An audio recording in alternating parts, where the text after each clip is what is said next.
Hello बच्चों, let's read the question. So question says that the vapor pressure of a mercury is 0.002 mm of Hg at 27 degree Celsius. Kc of the process means this mercury liquid is converting to Hg gas is Kc क्या होगा इसका, ठीक है। तो अब अगर हम Kc की बात करें तो सबसे पहले हम Kp Kc क्या है, इक्विलिब्रियम कांस्टेंट है। एक होता है इन टर्म्स ऑफ प्रेशर और एक होता है इन टर्म्स ऑफ कंसंट्रेशन।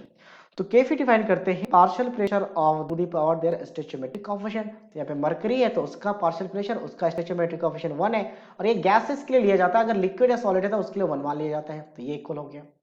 अब ये जो आपके पास वेपर प्रेशर है, ये वेपर प्रेशर किसका, मर्करी का है, mmHg, तो उतना ही तो हो जाएगा Kp। तो Kp यहाँ से निकल चुका 0.002, क्योंकि ये क्वेश्चन में हमें गिवन है, ठीक है।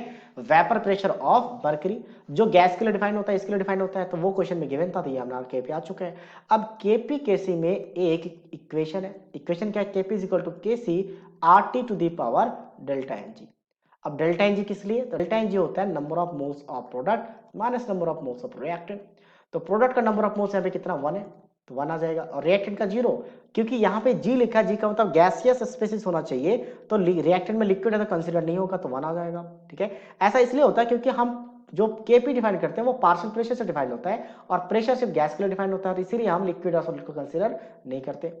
अब हमें निकालना है Kc, तो ये क्या हो जाएगा, Kc into RT to the power 1, और यहाँ पे आपका Kp है, तो Kc क्या हो जाएगा, Kc equals to Kp divided by RT, ठीक है। तो Kp कितना आपके पास 0.002 डिवाइडेड बाय R का वैल्यू 0.0821 होता है, इनिशियल गैस कांस्टेंट, और टेम्परेचर कितना आपके पास 27 डिग्री सेल्सियस है, तो इसको केल्विन में कन्वर्ट करना पड़ेगा। अगर मैं 273 ऐड कर दूं तो ये केल्विन में कन्वर्ट हो जाता है, जो कि 300 केल्विन होगा, तो यहाँ पे रख लेते हैं वैल्यू। तो इसको कैलकुलेट करने के बाद ये वैल्यू आ जाता है 1.068 into 10 to the power minus 7, जो कि ऑप्शन डी के साथ मैच कर रहे हैं। So that means option D is the right answer of this question. So I hope you understood it well. All the best.